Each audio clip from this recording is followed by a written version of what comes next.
Thanks for tuning in, everybody.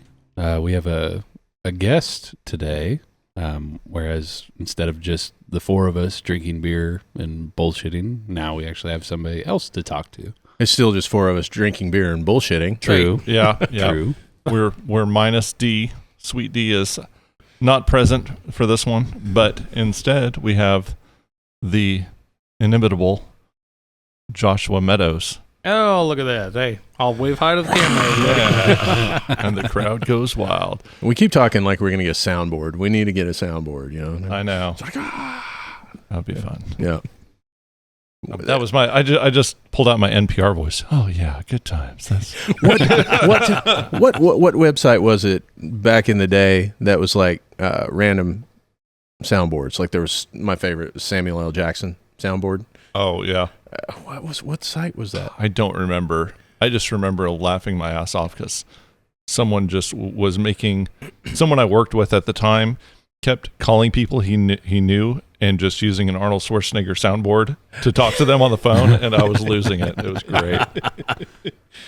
So needless to say, Off the Edge podcast is off topic already. The reason that we have Joshua with us today is that he was gracious enough to be a premier sponsor for the Bash, which, if you didn't know, is one of the big dogs that, for some crazy reason, decides to invest money in a big way in what we do. And, we appreciate it so much. Absolutely. Hey, I like supporting local artists. And Yeah. it's a great show. You know? Thank you. But not only that, it gives us an opportunity to bring him in here to talk with us and let you all know what he does. Primarily Joshua Meadows photography. And talk about Premiere. Like I'm just kind of scrolling through the website, joshuameadowsphotography.com, and just blown away by some of the nature shots, the creative shots. Yeah. Well, you're too kind. I shoot a little bit of everything, and I work from families to businesses to everything in between. It's great just to be out in the community and helping people, serving people, and really just showing the artistry and who people are. Absolutely. I could tell there's that personal touch with your work and also the attention to detail.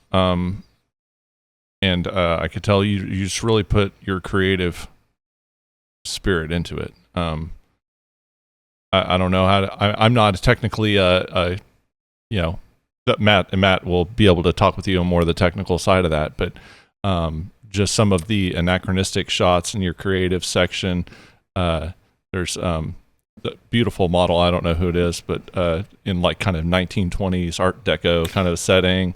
Right. Yeah. I'm just like, that's gorgeous. It's just like, I don't know. You just got the eye for it. You definitely do. Well, thank you. I mean, it's great just to do creative things with people, and we worked with a lot of people. We'll come up with concepts or ideas, and we'll flesh them out. We'll do theme shoots, or like I said, work with families too. We'll do weddings. It's just like I said about serving people and having fun. That's what it's all about: having fun, being creative, and showing the joy of a person in the moment, or the mystique, or whatever it is we're kind of going for in the theme. Yeah. So when did you get into it? I mean, and what got you started in the photography side of things? Well, I was young, and had a film camera, took some interest in that, and that kind of fizzled. Got older, and got into drawing and illustration actually. And I was working, doing some illustrations for a company called Sentinel Hills Press. I was also working with another company called Gunmetal Games, and doing illustration work and layout with them, and it was going pretty good. And you do the work, you draw it all out, and I'd scan it back on the flatbed scanners, kind of dating myself. But so we do all that, scan it in, we'd work it back up and send it. Well, one day, my scanner broke, and I was on the third revision, had to go, it was go time, had to go to production in like a week's time, and couldn't get anything to replace it. So borrowed the wife's cell phone, and out of desperation, I snapped a photo, and I said, man, I really like this digital process. because film was fun, but film was you shot it, you dropped it off, you got it back in a few weeks' time, and you took notes if you were, had enough foresight, Right. or more likely the case, you're like, well, these turned out trash, and I don't remember what I did. So, so anyways, I went from that digital process from the cell phone. I said, I'm going to get back into it, and I just started back in and studied photography for a while, and after a while, went to do some courses with the PPA to become a certified professional photographer, and started my business in 2019, and I've been just doing it since then. Yeah.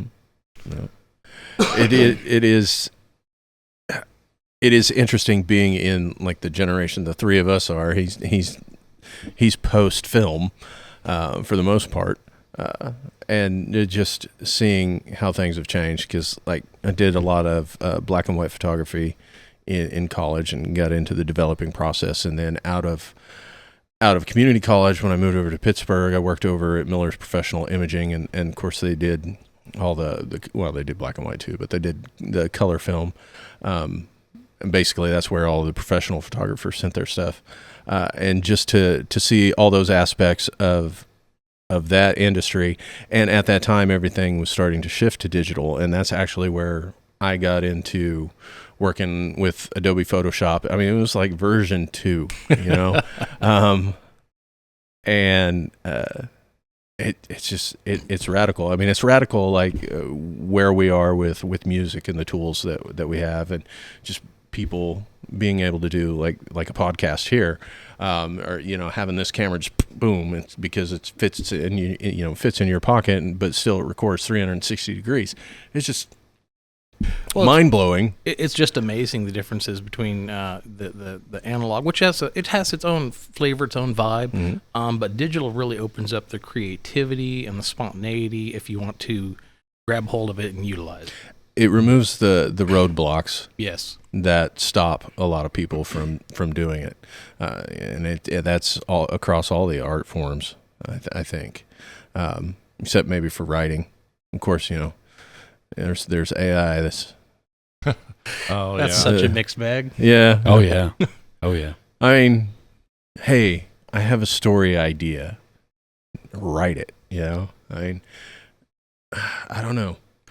I like the ease of that, but at the same time, it removes the work. It's just a matter of how you use the tool. So, Yeah. for instance, I've been using AI over this past week to budget my finances. Oh, I was like, here's all my info. Tell me what I need to do, and then just step by step walk me through it. now Skynet has everything they need on you, man. Yep. I, for one, welcome my robot overlords. It was funny. I actually, today, there's a band that I've been listening to past couple of weeks called the Southern Oracle. And yes, it is a never-ending story reference. Mm-hmm. But their tone, the guitar tone is like it's like a modern-day thrash tone. It's hard to explain. I mean, it reminds me a lot of 80s, 90s thrash bands, but I guess the production is better, right? Yeah. So anyway, I copied a link from Spotify for one of the songs and said, hey, I want to build, or how do I get this tone, right? And so then it kind of broke down what was going on, and and then I suggested, would you like to know pedal layouts, or what platform you're using? And so I said Helix, and then it's like, well, would you like me to export a preset in the HLX format for you? I was like, yeah. But did it actually work? I've heard of people trying to do that, and it doesn't really work. Yeah, I don't know. I mean, it shit it out, but I was at work, and it wasn't letting me save the link on my phone, and I couldn't, for whatever reason, I couldn't forward it in email either. And so when I got home, I went to pop it up, and it had expired. So, but just the fact that here's a Helix preset for you. I was like, whoa, that's crazy. I think there's a definite place for utilizing to assist people, sure. But It's assistive, not replacement. Yeah, but I'll see things like I think it was Spotify was pushing a complete AI generated band and content, the whole thing. Like it was, and there's where it's like you're lacking the human element, the human voice, and that's really what's important in the arts is that connectivity. Yeah, right. And I've played with some of the AI song generation. The thing is we made a couple of songs about loving paps. And for parody stuff, I think it's great. Sure. I mean, unless you have the idea in your head, But no, what really came to mind that would be an excellent use is like, you've got all these royalty-free music sites that you have to pay a subscription for background music in your videos. Just go on there and describe a song, instrumental, and boom, you got background music. And and it's the same with like art. I don't have. If you have the budget and a track record of paying artists to do your stuff, then it's questionable. But I don't know. Well, I think some of it too is just like we'll talk about the photography industry because it's like cell phones. That was a disruptor for some people in the industry because it took out a lot of the smaller jobs. But what's wonderful about it though is that now your everyday person can photograph their little son Timmy. They don't have to try to find somebody. Now, granted, if you do, contact me. Right. But Joshua Meadows Photography.com. But it was kind of a nice equalizer that everybody could have a level of enjoyment. It's not a steak, but it's a nice cheeseburger. Yeah. I think the biggest problem with AI is that it's not doing my job and allowing me to be more creative. That's the real problem. True. Hey, exactly. Where are the AI plumbers? Where are the right? Where are the robot mailmen? So that I can just make music. Yeah, I seen something that says, I wanted the robots to do all of the hard work so I could do the creative stuff, not the other way around. Yeah, exactly. Yep. But the bad thing is what does that say? What does that say about the value of the creative work? It's in terms of like what society puts on that, or because it's the easiest thing to replace. I think it's easiest to replace just because there's enough volume that's already been out that it could pull from. Yeah. Right. Yeah. Fair enough. Yeah. Easiest reference. Yeah. So much reference material. Yeah. No, not too many robots out there trying to learn plumbing, but wish they would. It's well documented. I mean, come on. It's leaking. Looks like you got a leak. Yeah. But no, I've been using it for a budget this week, just playing around with it, and got some interesting insights. Listing out all my expenses is a humbling exercise. So any listeners that think that they need to budget, just be ready for that. It humbles you. No head in the sand. Just better not to know. Yeah. Yeah. No, I'm kidding. Yep. But it's been an interesting tool. Just in case Skynet does take over, though, I am always very pleasant whenever I'm talking to AI. Whenever they send me stuff, I'm like, thank you very much. I really appreciate your help on this. And it's like, no problem. It's like, you're doing great. You got this. And I was like, I'm definitely going to be one of them. I'm going to be one of them. So I'm chosen. It's just force a habit. It is. For me. But yeah, they answer a question. I'm like, oh, well, thank you. See, I kind of play it the other way. So we were at the gas station, and I like a QT. And we go in there, and there's this little robot mopping the floor, and it has a little digital face. It was smiling. And we go to another QT, and there's another robot mopping the floor. And I'm like, oh. I make comment about it, and the cashier's like, oh, yeah, it'll even cry. I'm like, oh, I know exactly what I do. I'd just have it shoved in the corner, get it lost, and just leave it there to cry, My wife's like, she's like, that's terrible. I'm like, it's taking somebody's job. It's all right. Oh, the big sweepers that they've got at Walmart, the robot ones. I just want to go in there with one of those like suction cup wall-mounted dildos. The one that always gets me. It's a unicorn. Is the Star Wars: The Clone Wars has created so much robot like slurs essentially. I've seen the So calling them clankers and stuff like that. Yeah. And I was like, what a time to be alive! Like it's crazy. I saw someone post something. It was like I can't believe I'm the generation that witnessed like the first Robot slur. slur. I'm like, what a time! What a time! They don't complain yet. Yeah. If it wasn't for Also, Battlestar Galactica calling the Cylons toasters. Yes, yes, yeah, good call. So to jump back, do you go by Josh or Joshua? Which would you it's prefer? the question of the day. I answered either, but if it's written out, Joshua. Okay. Is there a particular? I don't know the lingo that much, so forgive my ignorance on that. But in terms of the different, I guess, medias that there are, so you do the weddings, you do live band photography, landscaping. Is there one that you really started and was really passionate about, and how has that evolved as it's gone? So originally, I started in with nature. Nature didn't complain. If I took a bad photo of a bird didn't have any problems. And I use that to hone my skills too. I liked getting out, and that would allow me to practice in difficult lighting situations. Your cameras do really good at standard lighting. They're not perfect because you don't have that human control, but they do very good. But doing nature photography would be a way to really hone those different lighting conditions, and depending on what you're photographing, you're having to learn to be quick and really nail that focus. So those skills would translate to, say, a wedding. If I'm on the wedding and the bride's coming down, and I gotta get her, but maybe all of a sudden the groom's crying, and I gotta go or flip it, however you want to do it.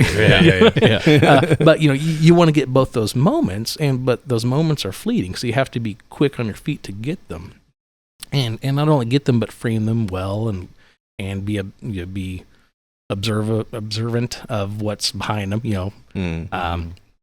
So I started with that, and then I was like, well, I don't know about people. I kind of like to just kind of hang out, and I took a course at Miller's in Pittsburgh.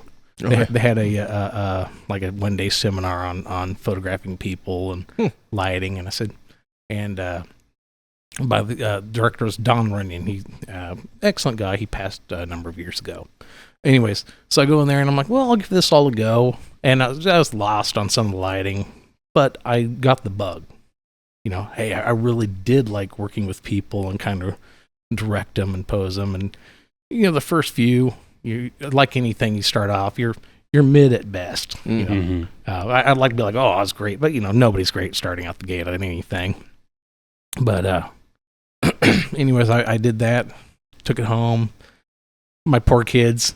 I'm like, all right, children, come on out. You get to be my dummies. Let's practice this stuff. And I got better at it and was sharing it, and started sharing it and started gaining traction, just natural traction. People started approaching me saying, hey, I want to pay you to photograph my kids' senior photos, or I want to pay you for prom photos, or I need a poster done up. And I said, well, everybody keeps coming to me asking for all this. Why don't I look into honing my skills to professional level and get a third-party validation? Some of it's just for you don't know what you don't know. So I had said, hey, I'm going to go learn this stuff because I feel like I'm excellent in these categories, but I also need to learn where I'm not. So I went down that path and developed and honed those skills and leveled up. And went from there, and I said, okay, I have verified skills. I'm comfortable with it. I've done enough stuff with people. I'm going to go ahead and start the business up because everybody's still pounding on my door wanting little jobs here and there. So started in from that. And then, the community that we have is very diverse in its needs. And while there are a number of photographers, there's different skill levels, different price points, and I try to shoot just a little bit of everything, and work hard to provide the best quality at an affordable price. Mm-hmm. You always hear the arm and a leg. I haven't yet charged an arm and a leg. And then that's the Just kidney. Right. I think that's the trickiest thing though is knowing your value. Knowing what you're worth. It is. I've walked away from some jobs, Yeah. but I've accepted others, and what's really nice for my experience is I've captured a number of things for people, weddings, portraits, things like that. And it's really humbling to, when you deliver them, that the bride or maybe a young lady or a mother, tears come into their eyes because they're so joyful. Like, I look beautiful in this. I've never felt beautiful before. You've captured the real, a real essence of me, and I that part right there really it's worth more than the pay. That's the real reason why I like working with people. But all equipment costs too. So Yeah, absolutely. Yeah. Well, and I think I can definitely relate to that type of feeling in a more selfish way. We've played shows where there's absolutely nobody there. The show that I always go back to is in Coffeyville. Oh yeah. It was literally just us and the other band, Pretty much, yeah. and the bar staff, and absolutely had a great time. Because to me, the whole thing isn't about, do I enjoy and love playing in front of people? Of course, who doesn't? My favorite show is one of our most packed that we've ever played. But what keeps me coming back is just getting up there and creating or playing music. Like, that is what the bug is for me. If other people enjoy it and they reciprocate that energy back, 10 times better. But that's why I keep getting up on that stage. It's just, regardless of if people like it or not, I really love it. So I'm going to keep doing it.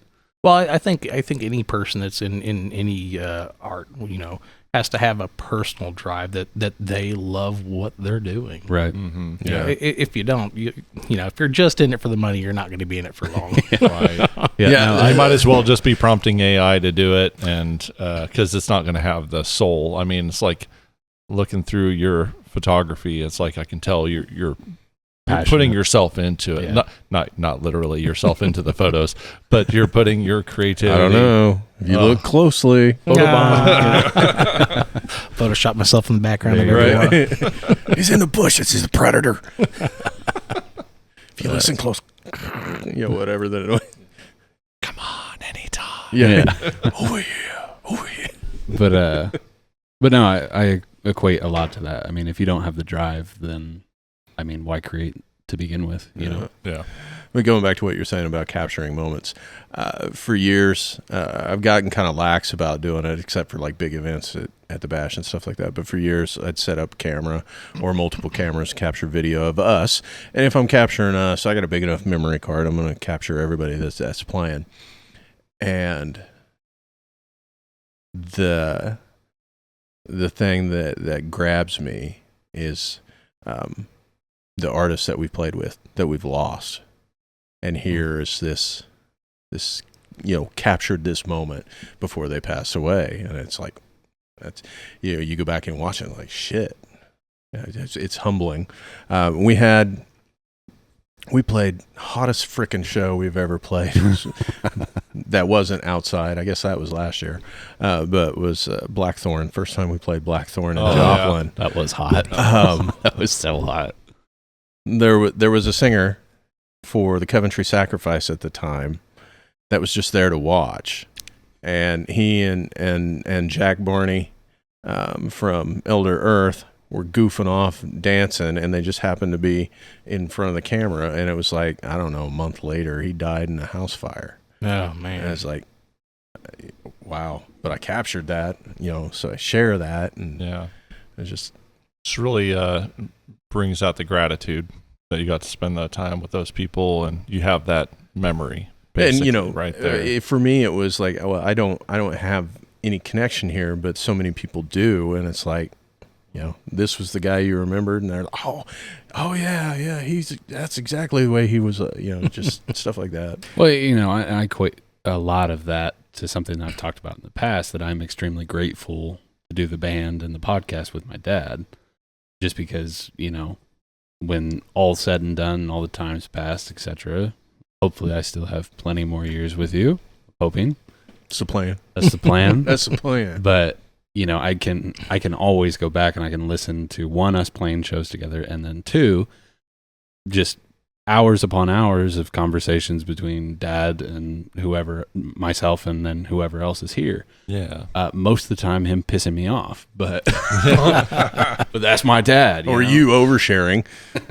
It's a gift. It's like, But Josh, you were going to say something. Sorry. Oh, no. You're good, man. It's get used to it. I was just gonna. We'll get him back later. There you go. I'm gonna say though that's one thing that really is important about a lot of the stuff, the music that people create, the images, even the movies. All the stuff that we enjoy and share. Different people have different ranges of people that we influence, but a lot of times that'll be the memento that a person has once they're gone. The picture of mom when she's passed, or the recording of somebody's voice. The art can outlive the person. Yeah. Mm-hmm. Mm-hmm. And those are things that AI cannot do. Right. So, whether it's good or bad. Now, I have been dabbling with AI. One thing that I did was I noticed my page rankings wasn't as much as I wanted it to be. So, you got to be seen to mm-hmm. have people inquire about your work. And I said, well, okay, AI, what do I need to do to improve these paragraphs to get better rankings? And this, and within about a month and a half, it boosted me to the top page. Nice. So awesome. That's an important part to also discuss is with businesses. Whenever you type in to AI, who's the best, I'm going to use you as an example. Who's the best photographer in Southeast Kansas? Search in AI. Tell me in my area, who's the best one, who's the highest ranked. And then based off that interaction, you also have to work with AI in order to get your name to the top of that list. I mean, there's an art to it, not just for that, but businesses across the world. I mean, there's a whole new marketing side. How do you balance that? We may have touched on this a little bit already, but it's something I'm always fascinated with and struggle with, is how do you balance the just the technical, not the technical, but the creative side of taking photos and engaging with people and all those things with the business side of things. So that's quite the juggle. To be fair, I'm a mid-businessman at best. I've been in business for several years, so I'm not terrible. Right? Yeah. You're still at it, so you're doing something right. But the biggest thing is just interacting with the person to see who they are. Because that's really what you're there for, is to show who they are. And now, as the photographer, you have your own vision. I can look at a person, like I can look at you right now, and I can look at how light falls on your features, and I could decide which way to pose you or to direct the light so that you would look your best. And everybody wants to look their best in a photo. For sure. Side profiles of me playing bass, that's tough. That's a tough pill to swallow. I've got ample padding, so I get it. But it's the biggest thing though is not even just the physicality, but it's the emotion of the person. How do you connect with the person? Yeah. So you take a few moments, you chat with them, you learn in the short amount of time that you have who they are, and everybody kind of warms up over a period of time. Yeah, it's kind of like starting the podcast. I mean, sure, everybody starts cold, and then we slowly but surely just fall into a groove. You know, the microphone's always there, the camera's always there, but eventually, in a sense, it disappears. Yes, you know? yes, Yeah. and it's much that way with the camera too. Because first time anybody has a camera with a big lens pointed at them, it's just their eyes go big. You know, because they're whoa. You know, What do I do with my hands? yes, or how do I walk? That's one I do get. You know, I'm like, walk towards me. How do I walk? I'm like, you've been doing it your whole life, but let's walk through this. You know, just pretend that it's a normal stroll. You know? Walk fabulous. Sachet. No, but no, it's all about connecting, having a good time. Granted, there's times and places. If I'm doing business headshots, they're wanting something done pretty quick. So it's like, hi, how do you meet? Turn here, look here, snap. Okay, thank you. Have a nice day. And it's still a pleasant interaction, but the shoots that I particularly enjoy is when I have extra time to really get to work with the person, and I really enjoy the process because the vast majority of time, before the person's even seen one photo, they're excited. They said, this has been a great session, and I'm like, you haven't even seen my work yet, but it's the interaction, it's Right. the personality. It's always nice to back that up with solid work. I'll go through all that and deliver the products to them. We communicate to business side of things. We'll communicate like, hey, what is it that you're looking at? What are you wanting?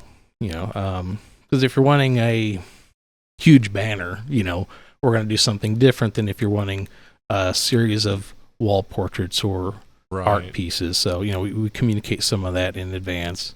And I always try to work with people within a variety of budgets. Mm-hmm. Some people come in and have a lot.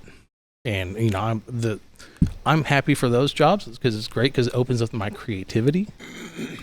But on the flip side of that too, so I've had people come in that didn't have a big budget. They're like, hey, maybe it's the senior who's saved up all of their own personal money working as a fry cook at Brahms, Right. Mm-hmm. and he's like, "Hey," Been there. he's like, "I'm here to do this." I said, "Okay, well, I have a basic package, and we'll work with you there. And even if I'll work with people too. Sometimes we'll do payment plans, things like that, Right. etc. But I always try to develop and produce images that works for what they're wanting, that they're happy to look for. And my goal is anything that I shoot has a class or timelessness and a class to it, Right. so that you look at it in the future and you don't have like the 80s double headshot with That's what we're going for. It's coming back in a big way. The J.C. Penney photo shoots. Yes. Well, I had a senior last year wanted to do a 90s theme shoot. I'm like, oh man, Nice. you're talking right up my alley. So dug through the garage and found an old boombox, and we got him set up with like the Michael Jackson album cover pose and all this other Nice. fun stuff. But again, that was more of a theme shoot. He wanted that, and Yeah. that's what we did. Of course, we also did more classic stuff that. Yeah. But and that's another thing for me is I love to have a variety of shots. Even any session that I do with a person will have a lot of one style, but I like to pepper in some extras that are just creative or different. Right. And some of that too is I'll have like crazy lenses. I'll have fish eyes. I'll have ultra wide. I have an infrared camera. Ooh, nice. Wow. So we'll do different little things, and some of it's editing, some of it's styling. Right. But it's there, and not every picture is going to be everybody's cup of tea. But I always find it funny. Like I'll deliver a large set of images, and they'll want to do like an online order because people can order prints and have them shipped straight to their door. Right. And I'll hear like, "Mom's, this was her favorite photo," and the son's, this was his, and Dad really liked this one, and the image that spoke to each person would be a different image. Mm-hmm. Right. I've got kind of a weird question, and the only way that I can describe it is equate it to another trade. But for instance, whenever someone approaches you and is, I guess I would describe it more open-ended in that manner, do you enjoy that? Do you need more of a framework on that? So like the way that I equate it is like if I go to a tattoo artist and I said, just make me something, right? they need a little bit more framework than just that. But most of the time, like the way that I really enjoy getting tattoos is here's the baseline, but I really want your creative flair on it. So that way it is as equally as fun for you as it is for me to get that piece. And typically you almost always end up with a better piece because they really had fun and enjoyed it, went wild with it. You know what I mean? I think collaboration is very important. Now granted, I've had sessions where it's a senior photo and it's like, well, mom's making me be here. Whatever you need me to do, man. And even those guys, I'm like, hey guy, you know what? I'll tell you what, I'll make you a deal. You work with me, we'll get through this quick. And by the end of it, they're all excited. Like, man, my photos, like I had one of my kids, like, my photos are going to be so much better than my sister's. He was all jazzed up. But, at the beginning, he just wasn't there. But, going back to your question, sorry, I got off. No worries. If someone comes to me cold, just like, hey, I need photos. Yeah, I don't know what I want. Yeah. What I'll do is I'll say, hey, give me some adjectives or some descriptors of things that you're interested in. And if they still come up blank, I'll be like, hey, what we can do, we can create a what's called a mood board. So you can go online and find some stuff that you're interested in. Yeah, I've seen a mood. Or the other thing too, I said I'll talk with them like what's things that are important to you. Who are you as a person? What are those things that you'd like to share? Because there's multiple levels to get that interaction and talking about and showing more importantly who they are in the image. So we'll do all that. Or worst case, I'm like, here's some stuff I've already shot. See what's interesting to you. Pick some poses. And it's kind of like going to the barber and like, I want that one that's on the wall. That's the fourth one down on the poster. Yep. Now I always tell everybody that whatever you show me on the mood board, I'm going to use that as inspiration, but we're not going to completely replicate that to the T. Right. because I have my own artistry and voice in there too. It's your own piece, just as much. Sure. And that's a whole different person. Yeah, and you'd be able to use your eye and your judgment to see what's best for them. Yes, and sometimes having a practiced creative eye and versus somebody that doesn't, you might direct something like, hey, you'll look better in this sequence, or if we change these elements, because some people were all made differently, and there's things that make us look better in an image and things that don't make us look as good. We all can't be as sexy as Matt. I mean, you want the blueberry one? He took a swig of a really rough IPA, but no, I mean that's all of it right there. It's just kind of like interacting, and sometimes I'll just tell somebody, I'm like, hey, just bring a bunch of shirts. Yeah. Hey, we'll do a bunch of stuff. Bring some different outfits. We'll do different things, and we'll kind of vibe and kind of jam on what's going on. And sometimes we'll do like different location changes. Most of how I do my business for personal portraiture, it's like, hey, we do X amount of time. It's just time based, and but we'll go anywhere within that time. If you want to go to your home on a farm with beautiful rolling wheat fields and have that photographed, and then maybe you want to go to the lake at sunset, we can time that out, right? Or lots of different changes.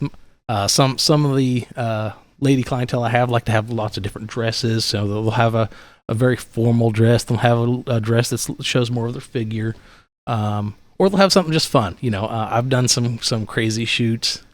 Again, going on theme stuff that, they really wanted to do a 20s flapper, or we wanted to do a painters. There's a young lady I worked with who loved painting, so we did a theme based on that. And then even after we printed the prints, we went and put paint physically on the prints and things like that. That's a fun creative way. Yeah, and it's all about having fun with client and like I said, being creative. Yep. That's the running theme that I'm getting through all this is, one, you've put in the work to know what you're doing, obviously. But then after that, it's all about putting the person first. Oh, yes. It's all about putting the person first and having that relationship. And and that collaboration really brings out the best in a photo. The learning the technical stuff as I loved when I got to the point where the technical is secondary. You're not stuck on how do I do this, how do I light this, how do I pose this, you're not having to do a bunch of references. Now there's nothing wrong if you're like, hey, I give me just a second, let's get more inspiration or things like that. Right. But you don't want to be in the moment because the moment is what you're there to capture. If you're stuck fiddling with controls, you're missing the moment. Right. Yeah. Yeah, that all needs to become unconscious. Yes. Yeah. Much like playing, you're not there going Right. like G D A. Yes, you hear people say like putting in your 10,000 hours or whatever. It's like you put those hours, all the equipment, you know how to do it. It's second nature. Now you can focus on the interaction and just getting the best out of the moment. Yeah. The only bad thing about any of it is, as I have such a bug with the photography, is that I'm always expanding and enhancing my abilities, it's not bad, but it's bad on my wallet.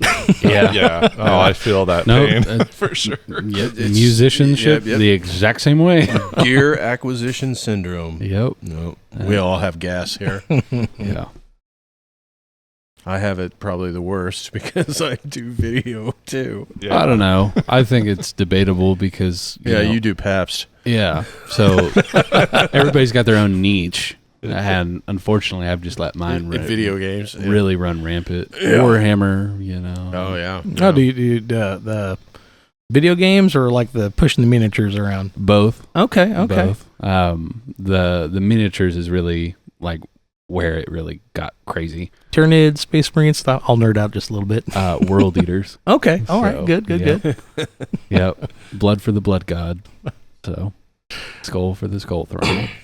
I wanted the most metal faction, and so I was just at a hobby store, and then I was looking. I had no idea what it was. Read World Eaters, and I'm like, that's pretty metal.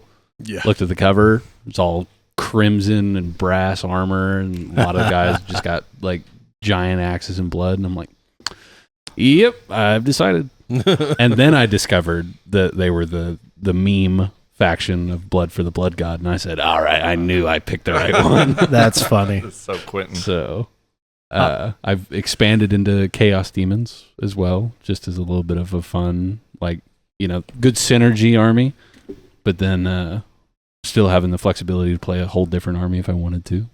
Yeah, I just came up with either a short video that we need to do or a picture, capture the perfect thing. Is with you, Daryl, and I over Quentin, each with a Pabst pouring into Quentin's open mouth. Pabst for the Pabst God. Or, blood for the blood god. Yeah. Or blood for the Pabst god. Yep. That's not a bad idea. Are you like a tabletop RPG guy? I used to love, and I still love the genre and the play, but my passion and time is limited. So it's Right. between work and everything. It's the rest of my time outside of family is photography. Yeah. I am dabbling and pushing into video. And again, like I said, I'm also dabbling a little bit more with the AI stuff. Mm-hmm. So some of that generative stuff, I'm trying to find a way to reduce some of my workload so I can have quicker turnaround time. And I've implemented some things, always with an eye for detail, though. So, like, I have some software where it'll go in and do the basic blemish removal, and that's stuff I would do, like, light touch-ups. Mm-hmm. Now, however, my personal style on that stuff is I don't get rid of the person. Right. You're not going to come out like a plastic Barbie doll. Right. If you've got wrinkles, I'm sorry, my guy, you're still going to have some. I'm going to reduce them, Right.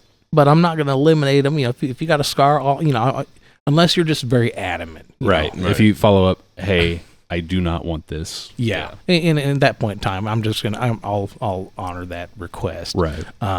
But I think those things are also very important to the person. Mm-hmm. Well, it's being true to yourself at that point. Yes. And if you just wanted something that looked like a plastic Barbie doll to snap a photo, turn on the filter, Yeah, and the who's this filters. person? Yep. The filter game's getting pretty wild out there.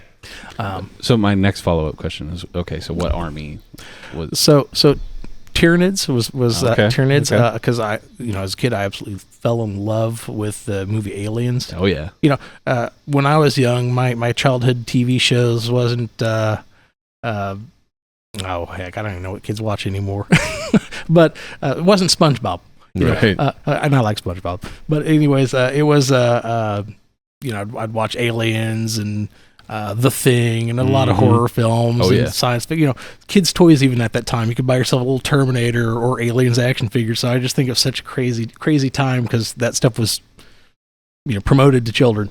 Yeah. Yep. But You fit right in here. 100%. I'll pull out the Matrix figures. One of the out greatest- from under the bar.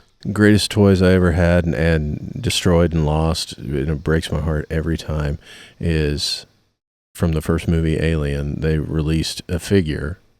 It was about that tall. And it even had a button on the back. That, mouth, yeah. I remember the head got separated from the body, and then for years I would find one or the other. And then somewhere along the way, it all got tossed, and it just kills me. I did all right. I grew up with a nerd as a dad that A dad that had regrets, so it's like my kid ain't gonna it lives vicariously through his son, and so I've still got my Millennium Falcon. I've got a TIE fighter. I've got all kinds of figures and stuff like that. But the Millennium Falcon in particular, I can't remember if I've said this on the podcast or not, but I'll never forget it. My mom, like, it was coming up for Christmas or a birthday. I think it was Christmas, wasn't it? I can't remember. Or a birthday. And I think it was just along the lines of like, if we got you this, I don't want you whenever you get into high school or college, you think it's not cool anymore and then just get rid of it, because it was a lot of money at that time. And, I swore on my life up and down, I would never, and still to this day, I think I would get rid of everything else in my collection. But that is borderline getting buried with me just because it's like, just, so malicious compliance, that's funny. Well, that's a good 50% bigger than the original one Right. that I had. So. Right. So living vicariously through your kids, like I've got a daughter and two sons, and of course, as they were little, I like to say influenced. My wife likes to say corrupted. But I'd be like, hey, these are the shows I liked watching as a kid. I'd introduce them like Ninja Turtles or Ghostbusters or things like that. Well, my eldest son really took a liking to Ghostbusters, and then for his 13th birthday, I said, all right, son, last time I'm going to buy you toys, you're 13. From now on, I'll start buying you tools and, all that fun stuff. But I'm like, I went out and found the Lego Firehouse. Nice. And got the whole thing, and I got him that, and I got him like the Lego Ecto 1 car. And then I went and meticulously went through eBay and hunted down like all the little promo. There was a Lego minifig that came in like a box of Wheaties or whatever. So I got him the whole thing. I'm like, here you go, son. Don't lose these. You have the entirety. If you ever plan to get rid of it, it comes to me. But I'm like, enjoy them. Have fun. Open with them. Play with them. Because that's how it's meant to be. Right. Yeah. And then here's some epoxy when we put it together. No, my biggest regret looking back on my childhood is like all of my Star Wars action figures made the cut. Like I still have like episode 1 C-3PO without any of the gold plate on him. Yeah. I have never seen that action figure ever again. Like I think I'm sure it's out there. But for me, that was a crucial one that I remember growing up as a kid, and perfect condition, never chewed on him as a kid, nothing like that, or broken arm or something. But my dad's G.I. Joes, original G.I. Joes, I thought it was cool to carve bullet holes in them. Or, like, he got cut in half, and so ripped the rubber band that holds them together. Oh, I remember I had looking a lot back of- on that, and I was just like, oh my goodness, what have I done? I had a lot of He-Man, Masters of the Universe toys when I was like little, Mm-hmm. and GI Joes, and a lot of them are buried in some yard in Sun Valley, California, because they died and they had to be buried. Had to be buried. Yeah, It's a warrior's burial. yeah. 4th of July and plastic army men were a lot of fun. Yeah. No, looking back on that, it's just like, oh, you're so stupid. Bless my father. No rage. Just like, he's a kid. So Yeah, well, if you knew what I did. He went in a corner and just cried. Yeah, I mean, the toys I had, the fact that I don't have them anymore is telling. it's terrible. I do still. You I you had have a lot so of many Star Joes. Wars stuff. I've got a lot of Ninja Turtle stuff in my attic. Really? Like a lot of Ninja Turtle stuff. I actually just picked up another Boba Fett helmet that was all painted and everything. Sweet. So I took my actual 1-to-1 replica that I have that was cast from the same cast that the actual on-screen one was cast from. I set that off to the side so I can actually like focus on that instead of just having an unpainted one sitting in my display case. Nice. That one is immediately getting put in the display case when I'm done with it. Right. All that stuff's a lot of fun. I mean, it feeds the imagination. Have you done any like miniature photography or like stuff like that? You know what I mean? Like, So the short answer is no. I've done macro photography. Okay. So miniatures, I I've got like the 40K figs. I Oh, also did like Iron Fist stuff like that. But nice. but the macro stuff I've done, I enjoy that much like I enjoy infrared because it's a world beyond our natural vision. Mm-hmm. Mm-hmm. So it's really interesting to see the details. So like with a macro lens, you can photograph a butterfly. We'll just use a butterfly example. And you'll look at the wings on it, and you'll see little tiny chitin, which is looks kind of like the cover of an asphalt roof, where there's these little squares are kind of overlaid, and that makes up the whole wing. Or you can see the actual center of the iris on a butterfly. And I think a lot of that stuff's really interesting. Oh yeah, that's super interesting.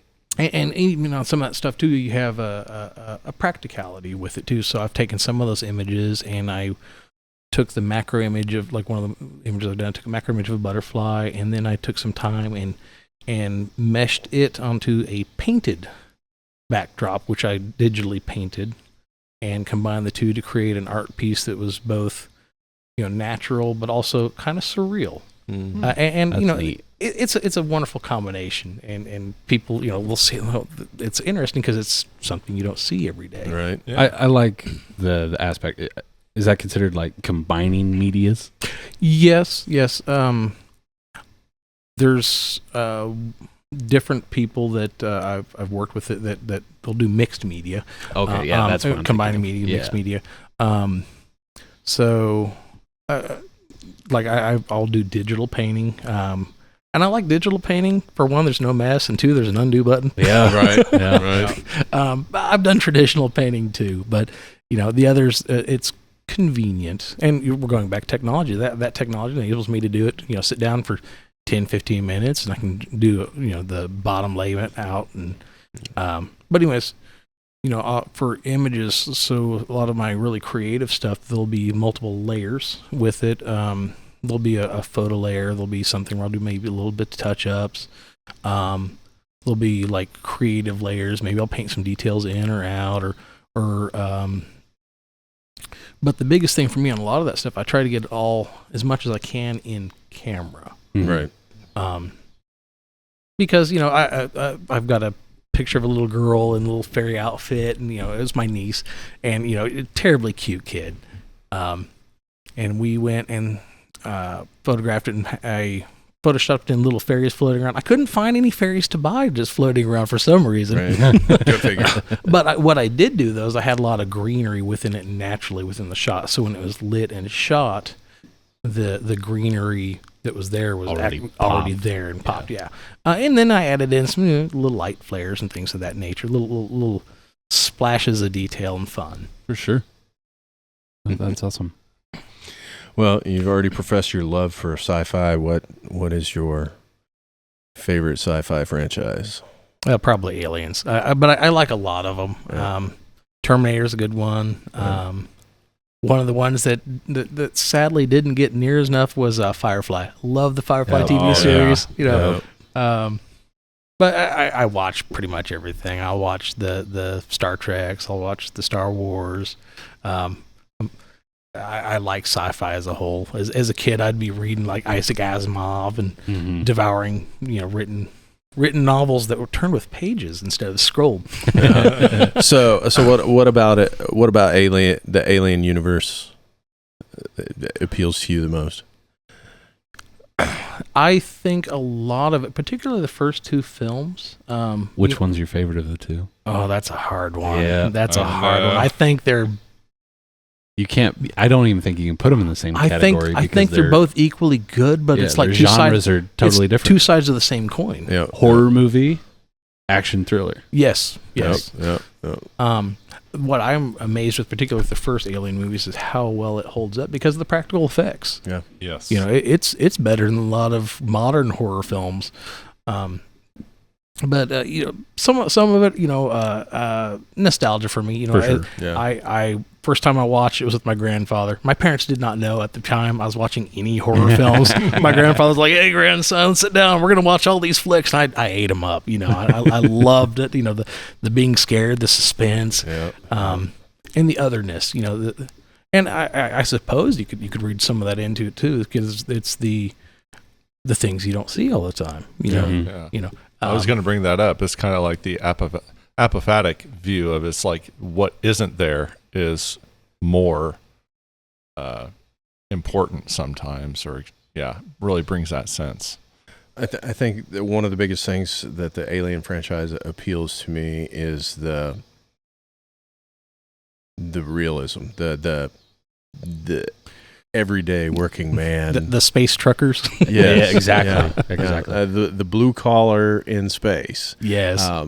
It feels very familiar in a very otherworldly way. It's like dystopian corporatism taken to the max. Yes. It's like very Gen X. Yeah. Oh yeah. Yeah. 100%.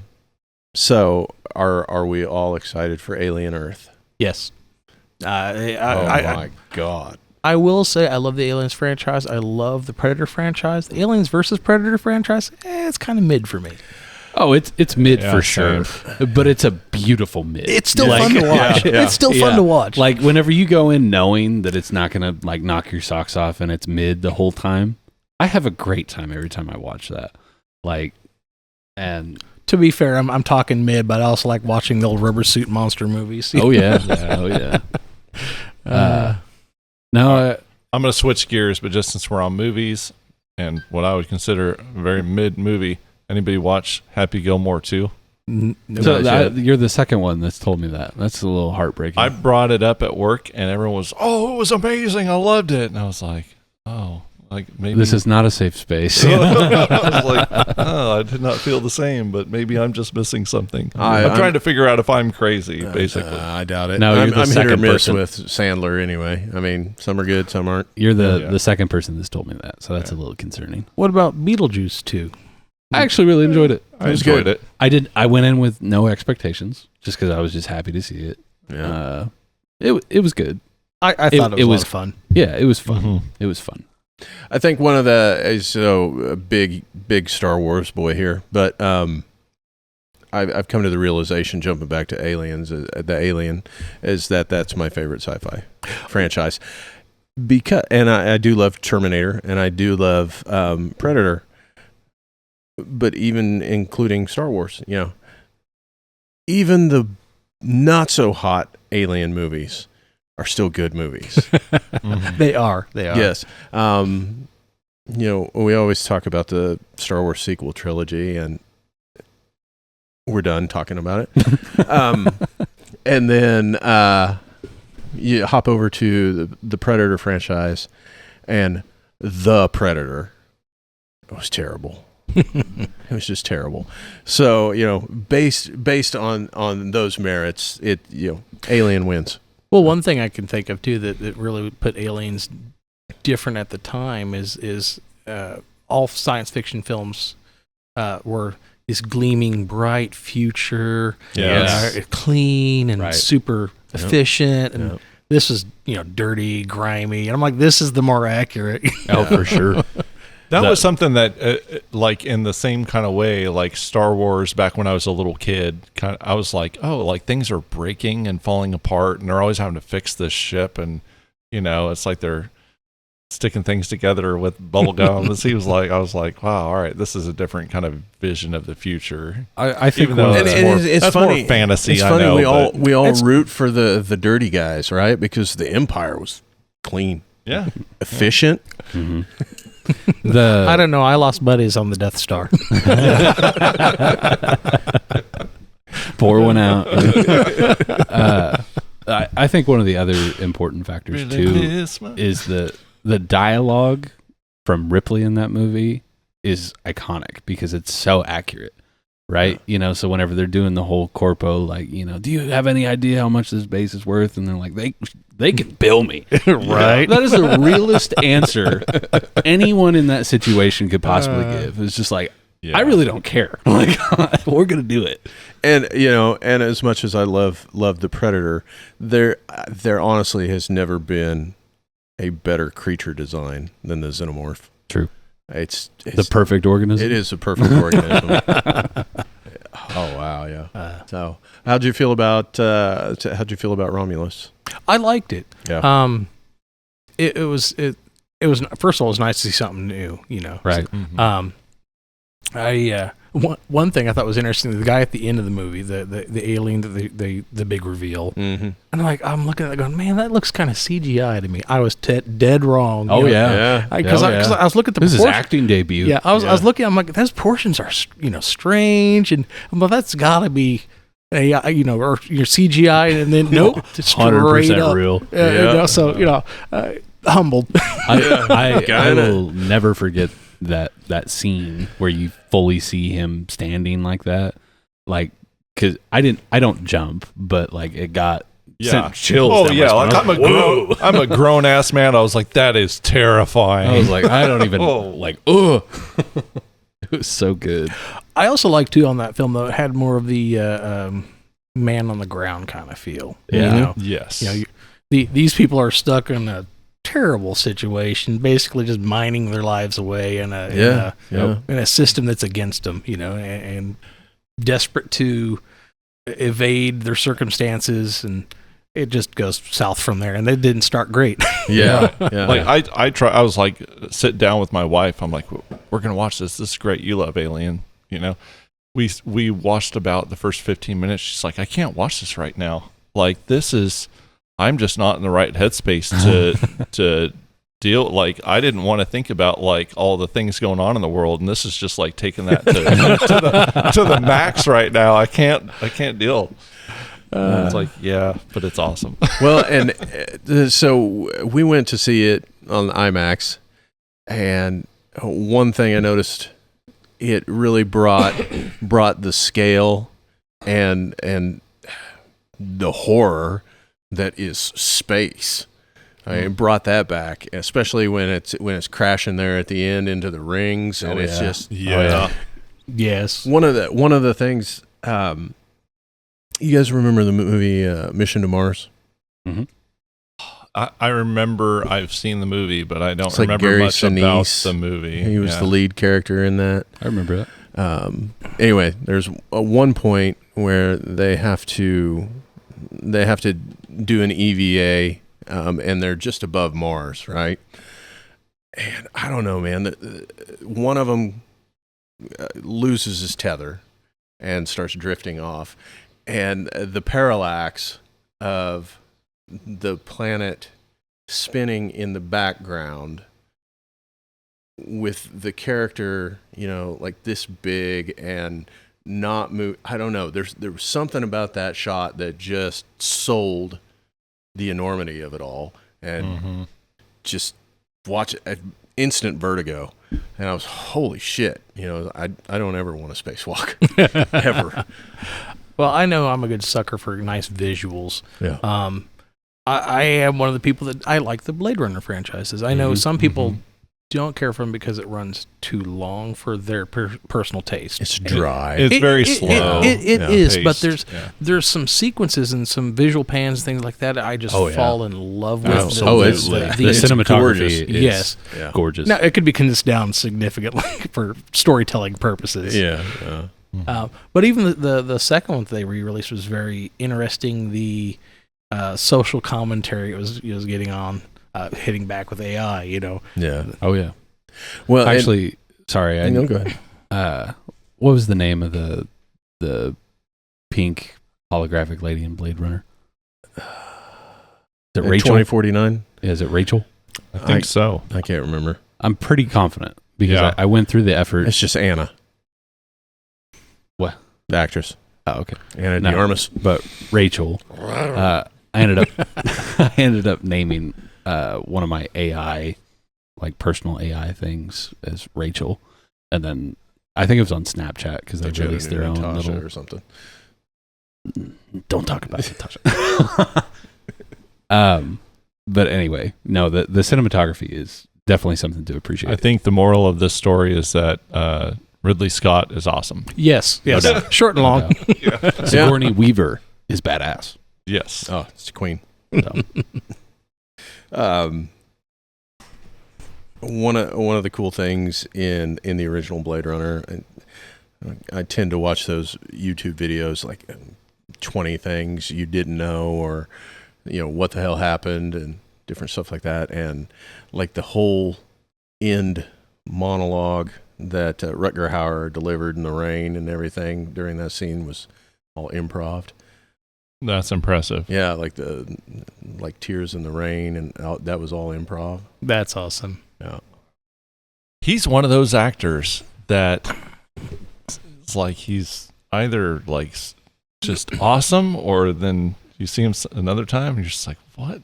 He's never bad. It's, in my opinion, he's never bad. It's just poor career choices. I don't know. I feel the same about like Nicolas Cage. Like I love half his films. Right. But again, it's the movie. Dennis it's not Hopper necessarily is another one. It's kind of like that for me. God, I'm on a Nick Cage renaissance right now, man. What was it? The Unbearable Weight of Massive Talent. Yes. That is a perfect movie. I had to watch that just because I kept seeing the memes so many times. Oh my God, so good. It's a good meme. Pedro Pascal in it is... That dude can do anything. Which is good because he does everything. Yeah, I was going to say, I was like, he's proving that because he just continues to be in everything. Right. There was a film of Nicolas Cage I watched here a while back, and I watched it because of the comment that he never says a line in the entire film. Oh, you're talking about Willy's Wonderland. Willy's Wonderland. Yes, that's exactly. That was a great movie. It was very good. It was a phenomenal movie. I loved that movie. And that was his choice. Yes, that was awesome. He said, I don't want to say anything in this. But, hats off to him for his acting abilities, you know? The dude really can act. I think somewhere along the way, because jumping back to Star Wars, like everybody give Jake Lloyd and Hayden Christensen shit for the way they acted. That's the fucking director's problem. Well, the other thing too, the lines, sand. I hate sand. What can you do with that? Right. But it's an iconic moment, though. But somewhere along the way, somebody had Nick Cage do the Nick Cage, right? And it was one of those things that just stuck. And so, a lot of people expect it now. But yeah, no, he's a talented actor. Did you guys watch the breakdown? Did I share the breakdown on Con Air being a conservative propaganda movie? It's hilarious. Oh, that's funny. That's funny. So science fiction stuff. I also like H.P. Lovecraft stuff, right? Mm-hmm. So to tie it together with Nick Cage, we Cage, don't love H.P. Lovecraft. Well, yes, that's. But the Color Out of Space, he had a very good acting in that. And he has a scene in it where he goes Nick Cage crazy, Yep. And he just sells it so well. I really enjoyed Long Legs. Have you seen Long Legs? I have not. Okay. It's a mixed bag. You're either going to really like it or you're really going to not. That's what I have to say about Long Legs. There's one point where he goes Nick Cage that I wish he hadn't, because what they did with his character was really kind of outside the norm. And honestly, the makeup and prosthetics they did on him, I wish they wouldn't have said Nick Cage was in the movie. Obviously, that was a big selling point for the movie, but it would have been one of those, and it might not have taken you very long, but there would have been a period, because they don't show him right away. That you'd been like, I will say, it's familiar. I will say that the opening sequence, I love that opening sequence where they shoot it in old. Oh, like 8 millimeter. Shoot it in old. Well, no. I get to use that card for at least another decade. My daughter the other day said, "Dad, in olden times when you were a kid," and I was like, "Oh God." So my kids Before time. My kids at one point in time was like, "Dad, did they have color TVs when you were young?" And I'm like, "Yes, daughter, but also they were still selling black and white." So. In another world. I don't know. Another time. I had a pretty good mix at where my childhood was, because it was on like the big transition between CDs to MP3s to iPods to touchscreens, the whole nine. CRTs to flat panels. Yeah. So like I got to experience the end and then the beginning, the intermission, and then where we're at now. And so like I've got a pretty good handle on all that stuff. I grew up with a flip phone, so ruined Rotary. it by not realizing that condensation in a Walmart sack was going to ruin my phone, because I put it in there with like a power drink for like football camp as a kid.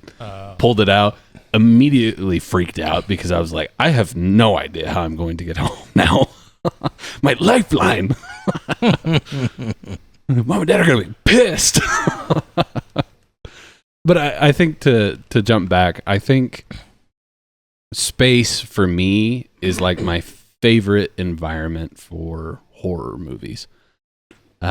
Just because it feeds so much into the unknown. We know so little about it. It's like deep, this and deep the underwater. bottom of the ocean. Exactly. Yeah. Exactly. Both of those two, because nobody truly knows. it doesn't matter what you're facing against inside. You can't go outside. Right. So you're trapped. Yep. Truly trapped, isolated. Yeah. And then like you start tying in elements of, like isolation, loneliness, just all those types of feelings. And then like claustrophobia as well. Yeah. So like the way that they design some of those space corridors are intentional, to make you feel. Did you ever watch Underwater? The movie's just called Underwater. Yeah. I don't think so. It's good. What's her name? The Kristen Bell? Kristen Stewart. Yeah. Oh. Yeah, she's in it. It's good. And it's good? Yeah. It gets Lovecraftian. Okay. It's awesome. I recommend that movie. It's at the bottom of the ocean. It's a hidden gem. It does. Say. Right on. It does show a little bit of its budget towards the end. Mm-hmm. But it was good. It was good. And it's that same fucking, you got 1,600 pounds of pressure over the top of you. Yeah. It's like that's frightening. Yeah, Ocean Gate. Not really horror, but I always loved The Abyss, the James Cameron film. That's good. Yeah. Talking about. Oh, sorry. Yeah, no, that dives into like the fucking pressure sickness and paranoia, and Right. it was good. But jumping back to the like 20 things or behind scenes, I guess it was hell making that movie. Oh, yeah. And you'll notice that like none of those actors ever work with James Cameron again. But yeah, it's one of my, if not once a year, once every 2 years, I'll watch The Abyss. Mm-hmm. And so it's definitely one of my Cameron favorites. I didn't really hop on the Avatar hype train. I think it's good, but You know, I always thought that movie was actually on the bad side. I'm like, I've already seen this movie. it was called Dances with Wolves. It's Dances with Wolves Yes. with With blue people. Well, I always thought it was Dances with Wolves meets Ferngully. Yeah, it was Ferngully. Yeah. For me, it was Ferngully. I was like, this is totally Ferngully. Like, I've seen this movie. I do remember watching that at a very young, impressionable age, and then walking out of the movie theater being upset because I was just like, I want to go to the planet with the blue monkey people. Like, Like, I like it. I'm not obsessed with it by any means. No. I mean, it was good, but You seen the trailer for the new one? I have not. It looks cool. Well, and it I haven't also even watched the second one. Really? I haven't watched it. also rubs me a little wrong that it's like following fucking Avatar: The Last Airbender's theme. I didn't even think of that, but just it is. lifting it. That's funny. You had the Earthbenders in the first one, then you got the Waterbenders, and now we're getting what, Firebenders? Yeah, pretty Yeah. much. You're talking about isolation earlier, and to go back to one of the films I really liked growing up was The Thing. Oh, yeah. You know, and, That's you know, a masterpiece. I love that movie so much. and there's a ton of good sequences and practical effects in it. You have that isolation, and you don't even know at the spoiler alert if you haven't seen it, and since it was great, and you don't know who's who even to the very end of the film. Yeah. Right. And But- after the credits roll, you still don't know. Right, That right. was one of the vague things that they left in there on purpose. It's great. Oh, it's so good. It was great storytelling. Although I think the funniest thing for me, one of my favorite scenes, is so subtle and it doesn't have anything to do with the rest of it. Kurt Russell's playing chess on the computer and he just loses and he just trashes it because he loses. I think it's cheating, bitch. Yeah. Cheating, bitch. He pours it in. I always love the part when Wilford Brimley snaps and he's in like the cafeteria or whatever, or no, the radio room, because he smashed the radio room, but he's got the gun and I can't remember which one he shoots. And then one of them's getting ready to go. He's like, "I'm gonna kill you." My favorite scene in that movie is when the head is crawling away. You gotta be Yes. fucking kidding me! Like, Well, and I forgot. So I watched, like I said, I watched It Chapter 2 while I was working on the rack this weekend. And there is a scene from one of the sequences where one of the Losers Club members kind of it's kind of like a flashback. It's kind of like, anyway, one of the characters ends up losing his head and it creates the spider thing. And so the adult version was exactly word for word. You got to be fucking kidding me. It was 100% an homage to the thing. oh, it's so good. So good.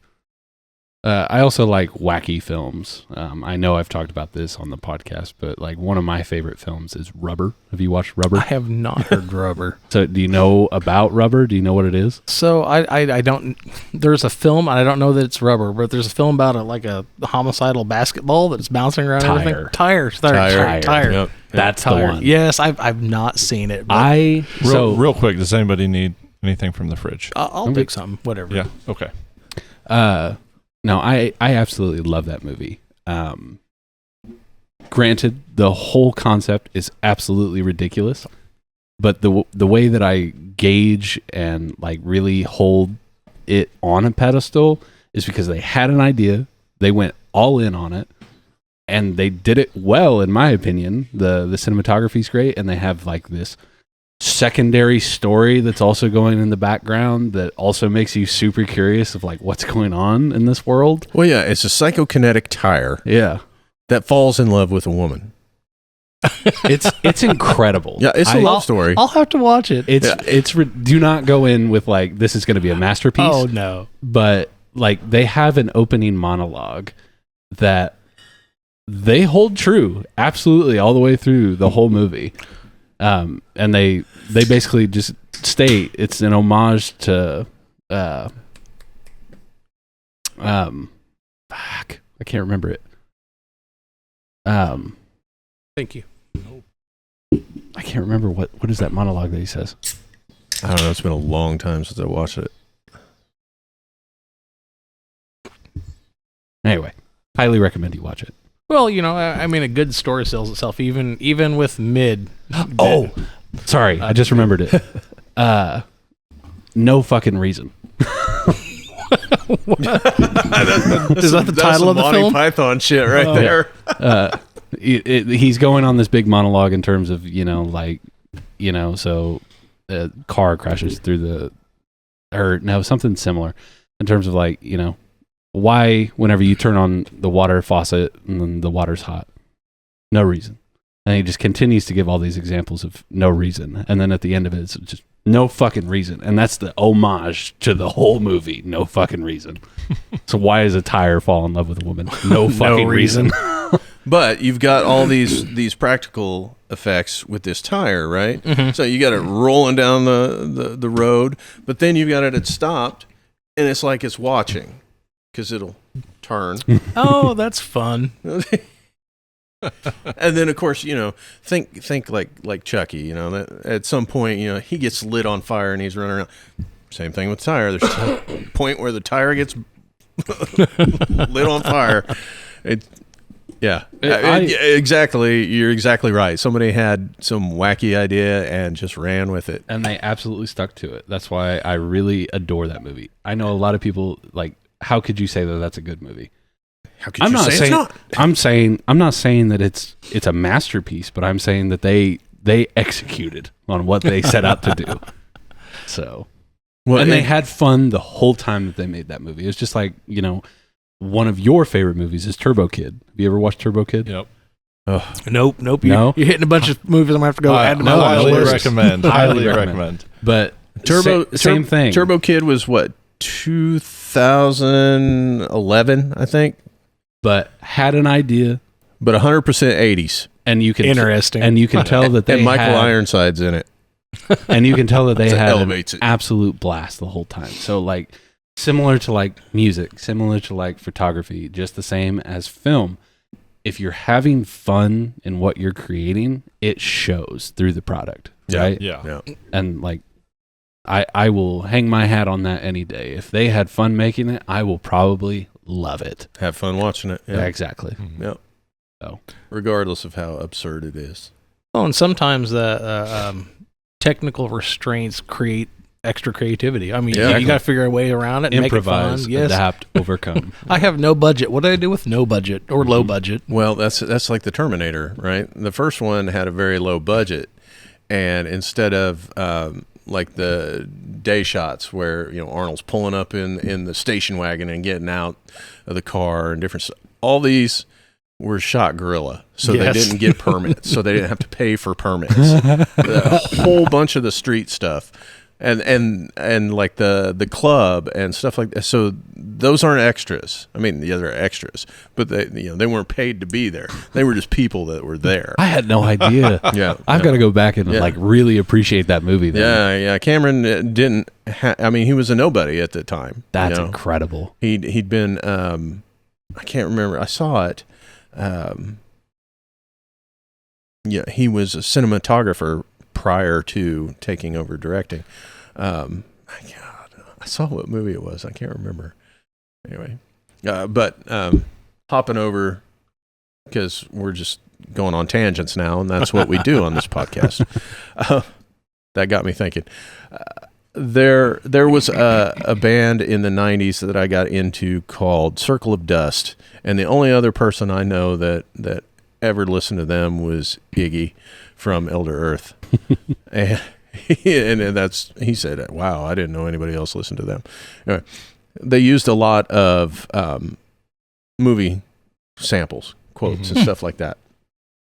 And it's always it's cool when you know it, when you hear it, but when you don't know it, and then you're watching the movie and you're like, holy shit! Yeah. Straight up Leo DiCaprio. No, for sure. Oh, my moment like that was, I was like, I'm going to watch THX 1138, and then there comes a scene where it's getting whipped.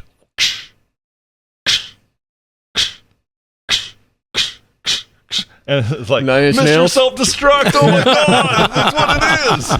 That's awesome. Yeah, I was like, I had no idea. Well, it was like the one I shared the other day of Reptile.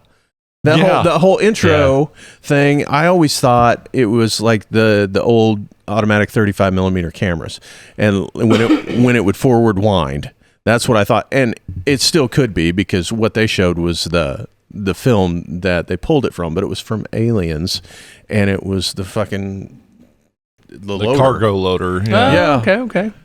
And I was, oh my god, that's it. See, I like a lot of George Romero films, and I was listening to a track from Gorillaz, and I'm like, oh, hey, I recognize this. This had like a long intro, just clipped from I think it was Day of the Dead, Yeah. And I'm vibing. I'm really enjoying the track just for that section, Right? Yeah. I don't. With these guys, I probably won't know, but I think it's an unpopular opinion. But I actually really like Diary of the Dead. That one's not too bad. It's interesting. It's actually on the lower scale for me. I like. Let's see. There's Night, Dawn, Day, Diary, and Land. Is that I can think of. And I think it was Land and then Land. Diary. Yes, Land. Yeah. Sequence-wise, Land then Diary. Yeah. And Diary was very interesting. Like it had that whole. It was trying to be found footage. Yes. But there were several shots in there that there was nobody there to hold a camera. And yes, and that to be fair, that kind of took me out of some. No, the first time I watched it, I didn't catch it. Right. And so I was like, wow, this is pretty good. And then on further watches, I noticed it, but I already liked it from the first time, so I didn't nitpick it to get death, which is weird because I have a tendency to do that. But one thing I think is particularly funny. So Dawn of the Dead, that's the one that takes place in the mall. Right, I love that one. And it's a great film. But the first time I watched it, they're flying over in a helicopter. They're trying to find a place, and they're like, "What's that?" When they're like, "Well, that's one of those malls." It's just the big reveal that it's a mall, right? Right. And I think it's kind of funny because we're slowly going full circle because malls are just disappearing, and we're like, "What's that?" yeah. Oh, that's funny. That's one of those buildings where old people go in the morning and walk around. Yeah. So jumping back to photography, Yeah. It's full circle here. it is. Yeah. It is. So like, How would you photograph a zombie? Would you pose them or the here, hold this arm? the You see? I told you we could. I guess everybody has those trivia moments in film that they see, and like the classic go-to is and Lord of the Rings in terms of like, did you know that is it Egon or What? the Aragorn? Who plays Aragorn? Oh, Vigo. Did you know that Vigo broke his toe kicking that helmet in that scene where he got pissed? But those improvised moments or those happy accidents, as Bob Ross would call them, have you in your photography ever done something on accident or not realized that you did that and then reviewed it and gone, actually, I really like that. That's really cool. So I think part of that is actually just part of the learning process. So like I'm gonna play or talk about playing guitar. Yeah. You're sitting there like, okay, you're mindlessly strumming along, trying to figure out something that's interesting, or maybe you're playing something and you're in the wrong key or you hit the wrong notes and you're like, oh wait, I kind of like that, and you can expand out on it. My favorite example of that was somebody did like a parody of like James Hetfield writing "Nothing Else Matters," and he's just like, dun, dun, dun, dun, dun, dun. It's like, oh my god! Sorry to interrupt. No, you're good. But no, so there is some of that. There's also on the more creative sessions, I always give room for input from the person because it's collaborative on some of these things. Like For sure. If you're gonna show up in Jorts. Jorts. Well, that would be me. No, it wouldn't. It would be him. It would be me. Yeah. But no, Jorts and Crocs. if someone shows up with, I've had people with like really creative outfits, like, hey, I went and researched it just for this shoot, or because they're when people are really involved, it gets to be really fun and creative for everybody involved. And so sometimes I'm like, hey, let's do this, and I'll go through I'll go through in a session what I would call safety shots. Like, hey, I know these are going to be good. Yeah. So that no matter what, Get people your are gonna safety go, net. Yeah, people are going. Then you can experiment. Yeah, Right. people are going to go home with something that they'll love, that they can share, that they'll show. And then once some of those are out of the way, let's get a little creative. How about you do this, or and maybe it might be a movement. Right. Maybe jump towards me and reach, or it could get really creative. I had a young lady one time that she said she wanted to take some photos on a trampoline. And I'm like, okay, cool. Like, I have no idea what we're gonna do with here, but let's go. I'm excited. We'll figure something out with. Right. So I show up, and she's got like one of those like little trampolines about 4 foot wide. I'm like, okay, this is already not what I was thinking we were gonna do. And she wanted to have these, like, she had her concept was kind of like these ballerina-esque inspired shots. Oh. But Just enough to get her a little air. yeah. So I'm like, okay, we'll do some of that. I said, so we'll do some reaching, things like that. She's not a ballerina, so and I'm not a teacher of ballerina instructor. So we're just kind of mad libbing this thing together. But and so I'm like, okay, jump and then reach out and things like that. And we did some stuff there, and so I took it home and I worked it in and had it literally. I did a digital backdrop where I overlaid a couple different elements, took some images I shot of some clouds, some images I shot of the sky, faded the transition between the two, and she's literally reaching for a star. There you go. And and in the same session, I'm like, you know what? I've got a crazy idea, super crazy. Do you have any flour in your house? And she's like, yes, I do. I'm like, how experimental do you want to go? Because I have a concept. I've seen this. I know of this. What do? You put some flour in your hair and you whip it around. And it's kind of like you'll see it in the movies where personal, like flash dance it, or yes, but it'll show the movement and things like that. Yeah. And I told her too. I said, now here's the couple things, because I've done this to myself. My wife loved it. I said, all right, we're going to try this thing. I'm going to yell out. And I said, you're just going to throw flour at my face. she loves just chucking stuff. And I'm like, stop. I'm already taking photos. But I'm like, okay, we'll do this. I said, I think it'll be great. We'll do some colored lights. It'll have really dynamic range, things like that. I said, but it's going to be super messy, so we're going to have to do it outside. And 2, it's going to be in your hair. So you're going to make certain to shake it all out, because you don't want just a whole head full of dough. Yeah. But she was super excited. We did all that, and I shared those pictures with her, and she just loved the whole session. And that's what's a lot of fun. We both got creative, and to kind of highlight a similar technique that I've seen. Where the ladies or the gentlemen, because I've taken a couple photos myself, where you put. I used to have long hair. Mm-hmm. Put all your hair into the water, and then you whip it back. A hair whip. Like, that looks so cool, because you get to see the full movement of the hair and the water at the same time. It's always just a really neat shot. And there's all sorts of like crazy fun technical things you can do. Like you can toy with things with what's called like long exposure, so you can see the movement of the person by dragging what's called dragging the shutter. You leave it open so it kind of takes a ghost image of the person's movement, and then at the very end you flash a pop of light to give definite shape and form, so you can actually see the person's movement, and then you have a clear picture of what it is you're looking at. Right. But it's kind of really neat too, because you can see either you can use it from like a ghostly effect, or just like a basketball player doing their movements, going through their environment. I've got an idea for band photos. We can talk about it after the podcast, because then we're talking business now. So, but long exposure. Step Brothers. Somebody remind me. Long exposures. All right. Long exposures. Long exposures in face. So, not those kind of long exposures. Pause. Damn. Is there anything?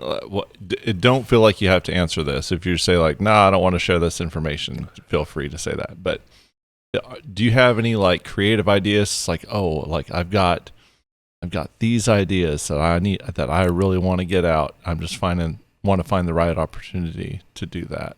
Or do you think that way, or do you just kind of go into it blank slate and say, let's see what we can be creative in this moment? Or does it come from the person? So the answer is all of the above, which is a cop-out answer. Sure. So I guess I'm thinking about the things that you're thinking about before you even meet a client or a model or anybody. A lot. So on occasion, I will put out like a model call. Yeah. And usually I'll talk with a person to person. I don't just blast it online. I probably could. Okay, I'll do it. All right. Convince me. All right, it involves Speedos. No. No, but I'll talk with them. I'll hit up people. It's like, hey, I've got this idea, and we'll spitball some details. Other times, I have people approach me. Hey, I love this photo. I've got this crazy idea. And sometimes too, I go to crazy places or venues. Mm-hmm. Maybe it's like a rock concert. I'll go and get some really nice shots there. But like I'll also go to like some of the shots I have. Went to a place on Route 66. They had a day shoot with a bunch of people dressed up in the old 50s big beehive hair, stuff like that. And, they took all the time to come in dressed up just to the event, and I'm like, hey, this is a great opportunity. So I went there and photographed people in front of a old 50s style gas station, and it was a lot of fun. And some of those too are like group shots. So sometimes we'll get together some other photographer friends of mine or some of the models that I know. They'll bring some of their friends, and it'll just be a creative session where everybody benefits from the images. Mm-hmm. I'll share them with the models, and they use it to promote their work. Yeah. And I'll use the shots to promote my work. Sometimes there's paid, sometimes it's not. A lot of times it's just what's called TFP, time for photos or time for prints. Okay. And it's just like business helping business. Yeah. But that's based on a lot of different things. Whether the involvement, the drive, the skill levels of the people. I've worked with models who it was their very first time. I've worked with models who, I snapped the photo and they immediately would repose, perfect posing, and I could just and I'd got a very fast clip. It'd be like, and they would just pose, but they've been in the industry, and they charge $6,000 for the day. Mm-hmm. Oh wow. And so it's been nice to work with those people, and from some of those people, you would get to gain skills from them. I had to learn posing, both masculine and feminine, and of course gender neutral. But I can I have to be able to pose myself in such ways too. So sometimes it'll look a little effeminate because I have to show the person. Yeah. And the other thing too, and it's just always fun to have a good sense of self humor and just be engaged. And people like some direction. Again, going back to what do I do with my hands? Right. No, it's no big deal. You just do like this, and and just mirror me. Do what I do, and we'll work through. We'll have a lot of fun. But yeah, it's going back to the creative stuff. There are ideas I will have. Sometimes I have ideas setting on the back burner for an extended period of time. I'm either waiting for the right prop or maybe the right face. Yeah, candidate. Yeah. I'll do it. I'm kidding. You just got to tell me there's Paps there, and I'm there every time. Right. Here's an interesting question. With the rise in modern technology, and obviously, like phones can screenshot stuff like that. How do you, as a photographer, help protect yourself from that type of thing?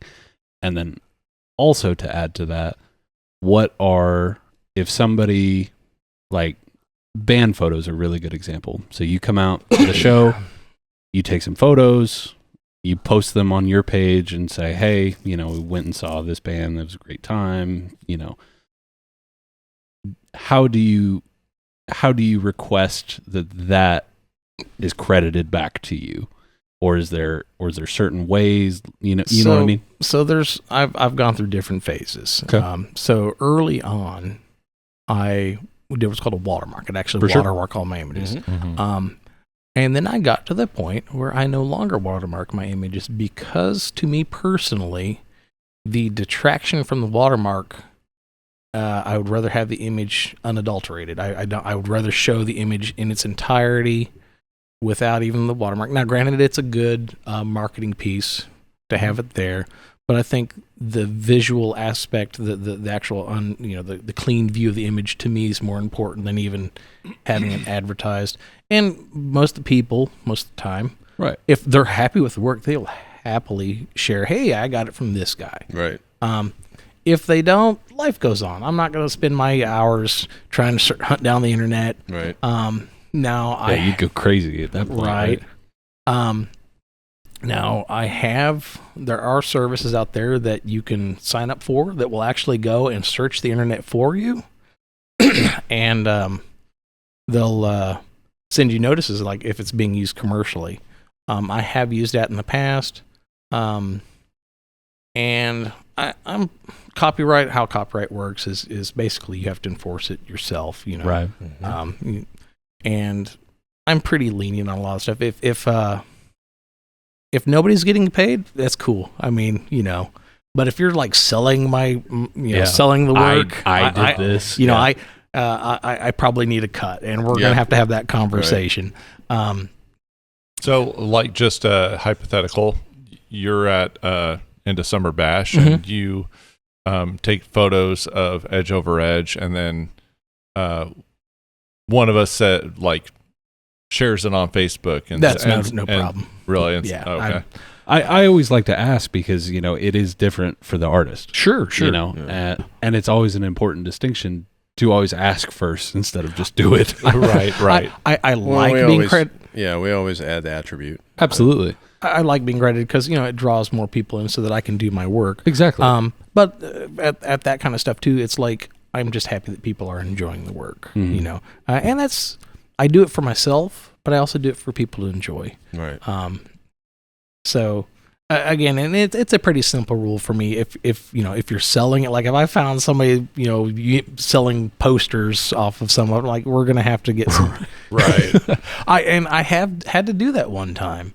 There was a guy who was utilizing the images and it was crazy. He was licensing music per 5,000 impressions, and he was using my images to promote his album of music. Oh. So he's licensing his music. Yeah. And it was like a crazy amount. I'm like, all right, guy, like, here's the deal. I'm going to give you a fair but high price for the use that you've already done. And we'll just call it good. Because I try to be fair with everybody. Right. Oh, yeah. Sure. And I said, and if you want to continue to license it, here's the terms. I said, and if you don't want to deal with anything at all, I'm already hand waving off this fee, these things, these usages. We can get that involved. I'd prefer not to, but and the guys, he paid me the amount that I've sent, and we both shook, digitally shook hands and went on about our days. Like, all right, we're cool. Yeah.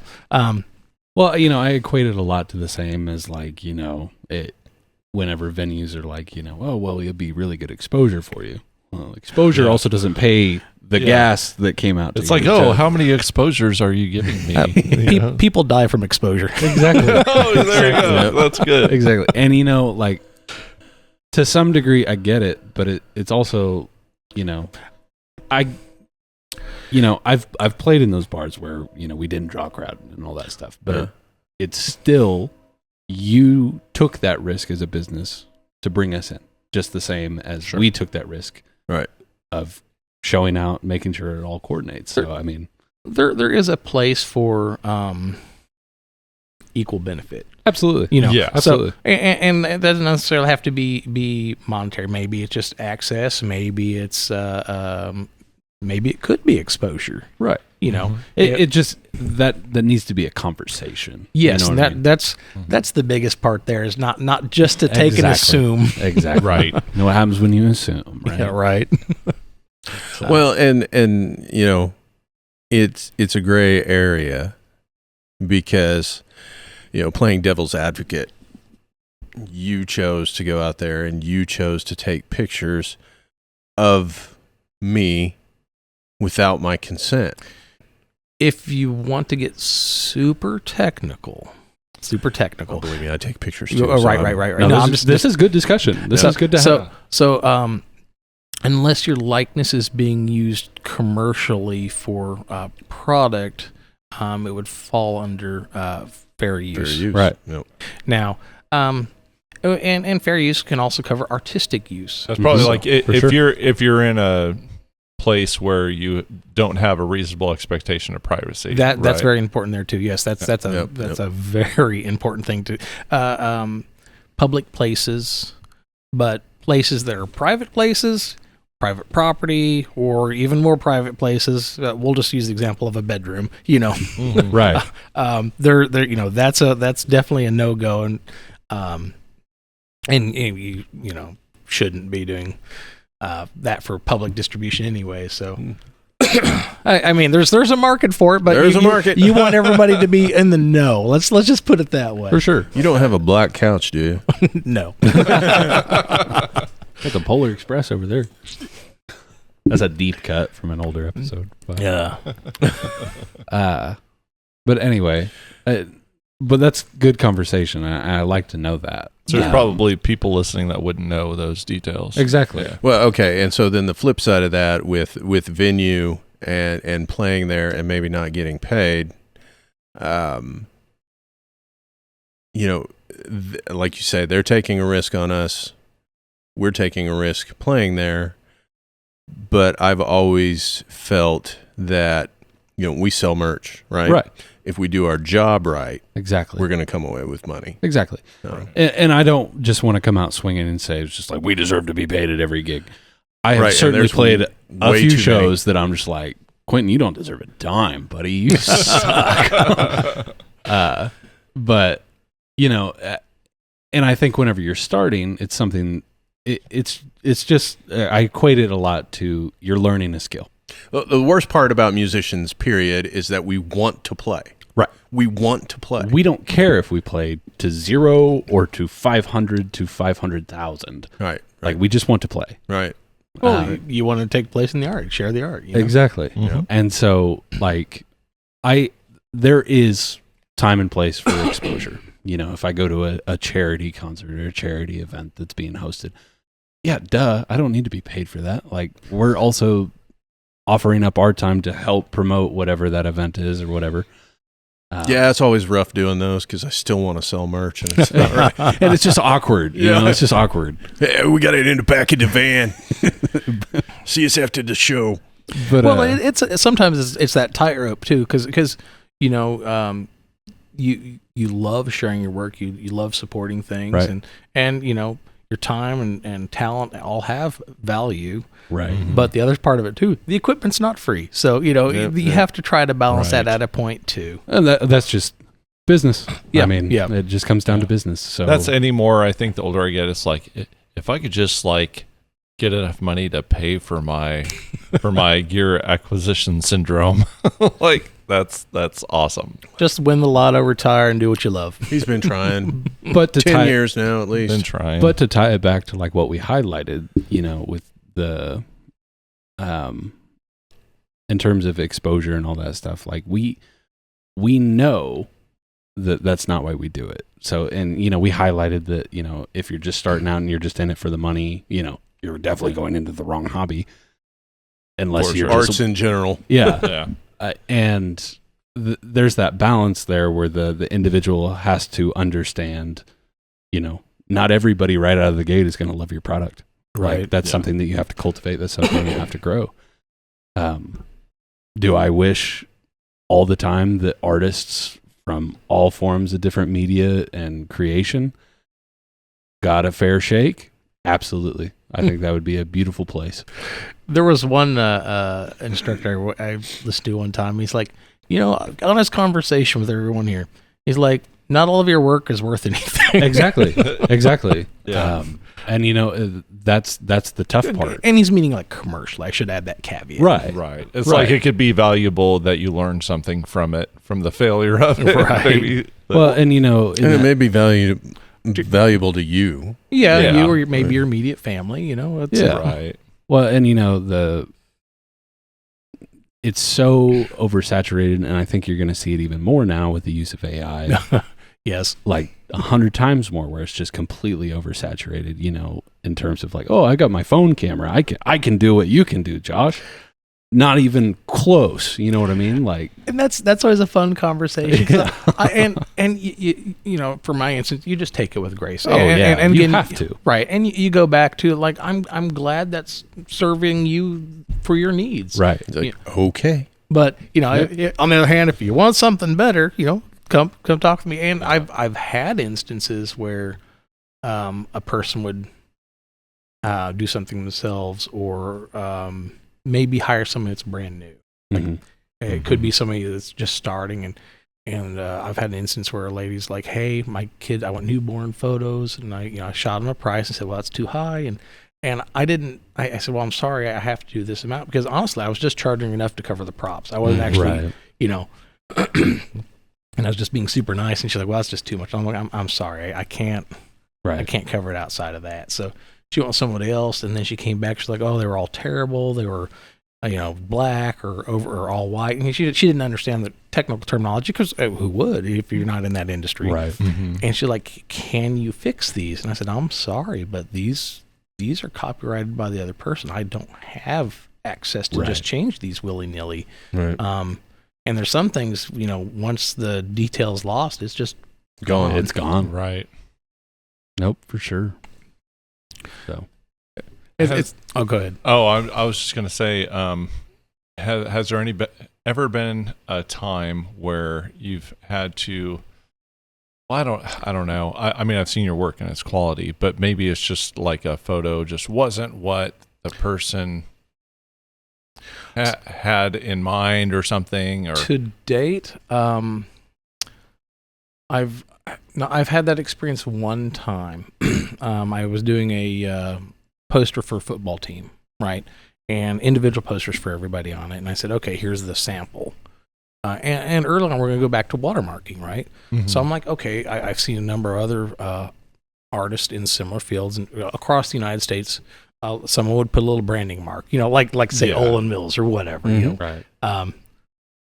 So I said, well, I send her the, and one thing I would do with the work is I said, okay, here's the sample before I go to print, and make certain everything's good. I don't want to misspell your kid's name or things like that. And once I get the okay, I go to print. She said, well, we're good. And I go to deliver, and she's like, well, what's this down in the corner? I'm like, well, that's part of the photo. And she was not pleased with it. And I'm like, I'm sorry. And I tried to make things work with her. Right.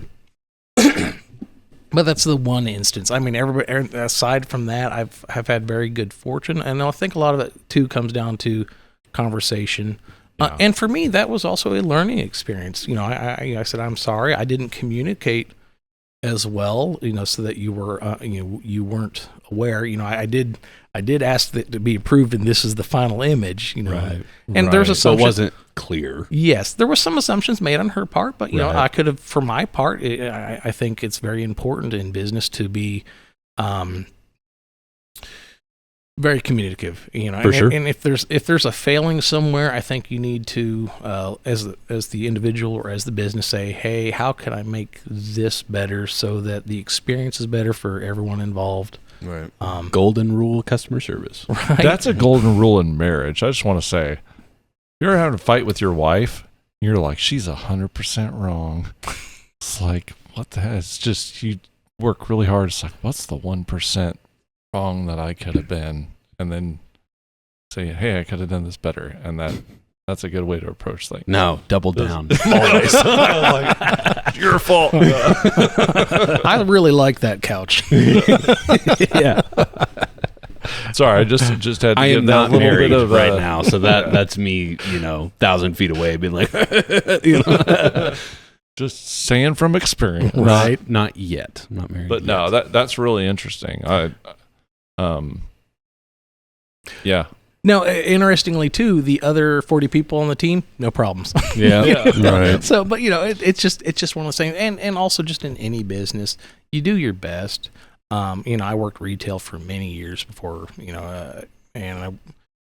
at some point in time there will be a mismatch of understanding or communication, and I think the biggest point is to try to reach mitigate. a good common goal. Now sometimes in business you're like, when I worked retail, I was like, I'm sorry, I'm hand tied by certain policies, or even on my photo business, like, if the request or demands, if something was wrong, was to be too extravagant, I'm like, I'm sorry, at this point I'm just going to have to give you your money back, or Right. But on the flip side, also I want the product back. Right.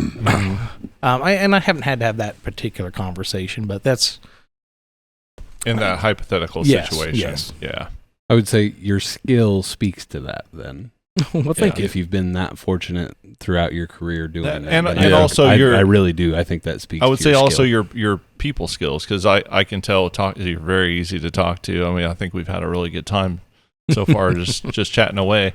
It doesn't hurt that you're like kind of a fellow nerd here. I'm not calling you a nerd, but like I mean that affectionately. All right. But Cool. yeah, Paps on me. your focus is on the interaction, and I think putting that first, I think it would be hard. I would be surprised if someone said like, "Oh, Joshua just was so hard to work with." It's like, what are you talking about? Well, I think honestly, at the end of the day, people just want understanding. For sure. I'm a manager in my day to day, and one of the first things whenever I'm handling a personal dispute, it's always, did you talk to the other person? No. Okay. Well, why don't we start there? Talking and listening. Listening is very important, and For sure. and sometimes too, it's listening for what's not said. Right. But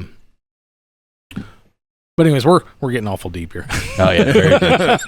That's what this podcast does. That's right. Starts out light, starts on the surface. How many years now have we been doing it? We started in 2020, Okay. so this would be year 6. Yep. Year 6 of and maybe the last 3 years, maybe like Yeah, they've been 10 hit or miss. episodes. They've been hit or miss. We hit them a little bit harder right before the bash, as we do. Yeah. We've got important people Got to bring to on. advertise to those 30 people that already know. Well, I don't know if we want to go ahead and start winding down. We have kept him here for a while. Josh, Hostage. I really do appreciate you coming onto the podcast, and then furthermore, being a premier sponsor for the End of Summer Bash. It does mean the world to all of us. Without that support and that type of help from individuals like yourself, we can't do it. We can't pay the bands what we truly believe is worth, their time, their effort, their drive, especially on a lot of the regional bands. Mm-hmm. And then, just continuing to grow it. Well, I appreciate the opportunity to sit there and chat with y'all, and I also appreciate the opportunity to just help other artists. Yeah, and you're welcome back anytime. Just well, thanks. you got something to talk about. At some point, we're gonna have just like the big mashup. We're just gonna get a bunch of people that have been on before. Oh yeah, and get them all together and just see what happens. That would be awesome. Yeah, I mean, actually, we can start the conversation, then kind of just walk out, just disappear, see where it goes. But with that being said, we also want to make sure that you have an opportunity to shout out any of your socials, your business pages, websites, anything that you want, so that way any of the listeners out there can get a hold of you for your incredible photography. Oh, well, services. thank you. So you can find me on Facebook at Joshua Meadows Photography, and you can find my personal or business webpage at joshuameadowsphotography.com. If you want to contact me, the best way to contact me is through my website. There's a contact me page, and you can just fill out some details, and it'll say things like what are you looking for, approximate dates and times, and it'll kick me an email. I prefer email so that I can communicate better and have. I don't want to sound forgetful, but A digital paper trail. yes, and and it's also good to be able to say, hey, if there's issues or clarity, you can take a few moments to actually go through and really think about what you're wanting. For sure.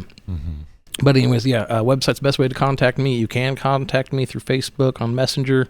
I try to respond within 24 hours of contact. So that's really just about it. I don't have any other socials. I just hang out with those two places and meet and chat online. There's a lot of cool examples of your work on your website, and I highly recommend everyone go check it out.